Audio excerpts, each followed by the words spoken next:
एक उसके बाद मैंने एक और स्वर्गदूत को स्वर्ग से उतरते देखा। उसके पास बड़ी शक्ति थी और उसकी चमक से सारी पृथ्वी चमक उठी। दो और उसने ऊंचे शब्द से चिल्लाकर कहा, गिर गया, बड़ा बाबुल गिर गया। सभी प्रकार की अशुद्ध आत्माएं, उसमें अशुद्ध और घृणित पक्षी और पशु बसते हैं।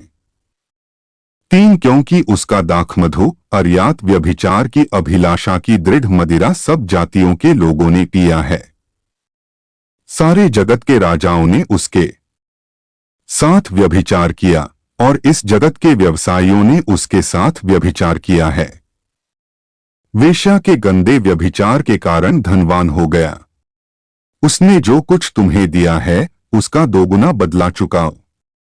उसके प्याले को अपने से 2 गुने मजबूत पेय से भर दो, उस पेय से भी जो उसने तुम्हारे लिए तैयार किया है। साथ उसे उतना ही कष्ट और दुख दो जितना विलासिता और महिमा उसने खुद को दी है, क्योंकि वह ऐसा सोचती है, मैं यहां रानी बनकर बैठी हूं, मैं विधवा नहीं हूं और मुझे फिर कभी कष्ट नहीं सहना पड़ेगा। 8 इस कारण एक ही दिन उस पर ये विपत्तियां पड़ेंगी, अर्थात रोग और पीड़ा और महंगी, और वह आग में जला दी जाएगी। क्योंकि प्रभु परमेश्वर जो उसका न्याय करता है वह सामर्थी है। 9 सारे जगत के राजा जो उसके व्यभिचार और भ्रष्टाचार में भाग लेते थे उसकी आग का धुआं देखकर चिल्लाएंगे और रोएंगे।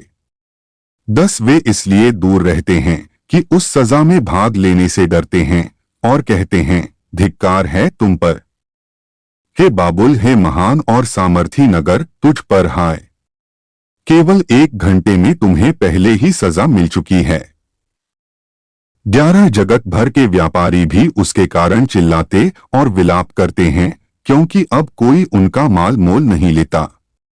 12 तुम्हारा सोना, चांदी, बहुमोल रत्न और मोती कोई मोल नहीं लेता, न उसका बढ़िया मलमल, न बैंजनी रेशम और न लाल रंग का ऊन, न ही किसी प्रकार की दुर्लभ लकड़ी या हाथीदांत और महंगी लकड़ी, कांस्य, लोहे और संगमरमर से बनी किसी भी प्रकार की वस्तु। 13 और न दालचीनी, इलायची, लोबान, लोहबान और सुगंधित द्रव्य, उनका दाखमधु, जैतून का तेल, गेहूं का आटा और गेहूं का अनाज कोई नहीं खरीदता, न मवेशी और भेड़, न घोड़े और गाड़ियां, न दास या अन्य मनुष्य।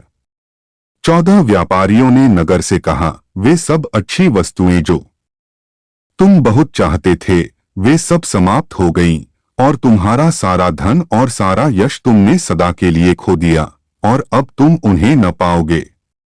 15 और जो व्यापारी उस नगर में व्यापार करके धनवान हो गए वे इस भय से दूर रहेंगे कि इसके साथ उनको भी दंड मिलेगा। वे इस प्रकार चिल्लाएंगे और विलाप करेंगे, 16 उस महान नगर पर हाय। धिक्कार है उस नगर पर जो बढ़िया मलमल, बैंजनी और लाल ऊन से सुसज्जित था और सोने के गहनों, बहुमूल्य पत्थरों और मोतियों से सजाया गया था। 17 केवल 1 ही घंटे में उसने अपनी सारी संपत्ति खो दी। सभी जहाज कप्तान और सभी यात्री, नाविक और अन्य जो समुद्र में अपनी आजीविका कमाते हैं दूर रहे। 18 तब उन्होंने नगर की आग का धुआं देखकर चिल्लाकर कहा, इस बड़े नगर के समान कोई नगर कभी न हुआ। 19 उन्होंने दुख के चिन्ह के रूप में अपने सिरों पर धूल फेंकी और इस प्रकार रोने और चिल्लाने लगे, हाय उस बड़े नगर पर, धिक्कार है उस शहर पर जहां अपनी अपार संपत्ति की कीमत पर समुद्र में जहाज रखने वाले सभी लोग अमीर हो गए, और सिर्फ 1 घंटे में उसने सब कुछ खो दिया। 20 हे स्वर्ग, इस नगर के नाश के कारण आनंद करो, आनंदित रहो परमेश्वर के लोगों, प्रेरितों और पैगंबरों, क्योंकि उसने तुम्हारे साथ जो किया उसके लिए परमेश्वर ने उसे दोषी ठहराया। 21 तब एक बलवंत स्वर्गदूत ने बड़ी चक्की के पाट के बराबर एक पत्थर उठाकर समुद्र में फेंक दिया, और उसने कहा, इस तरह बेबीलोन के महान शहर को हिंसा के साथ बाहर फेंक दिया जाएगा और फिर कभी नहीं देखा जाएगा। 22 वीणा, बांसुली, तुरही बजाने वालों का संगीत और गवैयों का शब्द फिर कभी तुझ में सुनाई न देगा, और किसी काम का कारीगर फिर कभी तुझ में न मिलेगा, और पत्थरों की खड़खड़ाहट तुझ में फिर कभी सुनाई न देगी। मिल 23 दीपक की ज्योति तुझ में फिर कभी न चमकेगी, और दूल्हे और दुल्हन का शब्द फिर तुझ में सुनाई न देगा। तेरे व्यापारी जगत में सबसे अधिक शक्तिशाली थे, और तूने जादू से पृथ्वी के सब लोगों को धोखा दिया।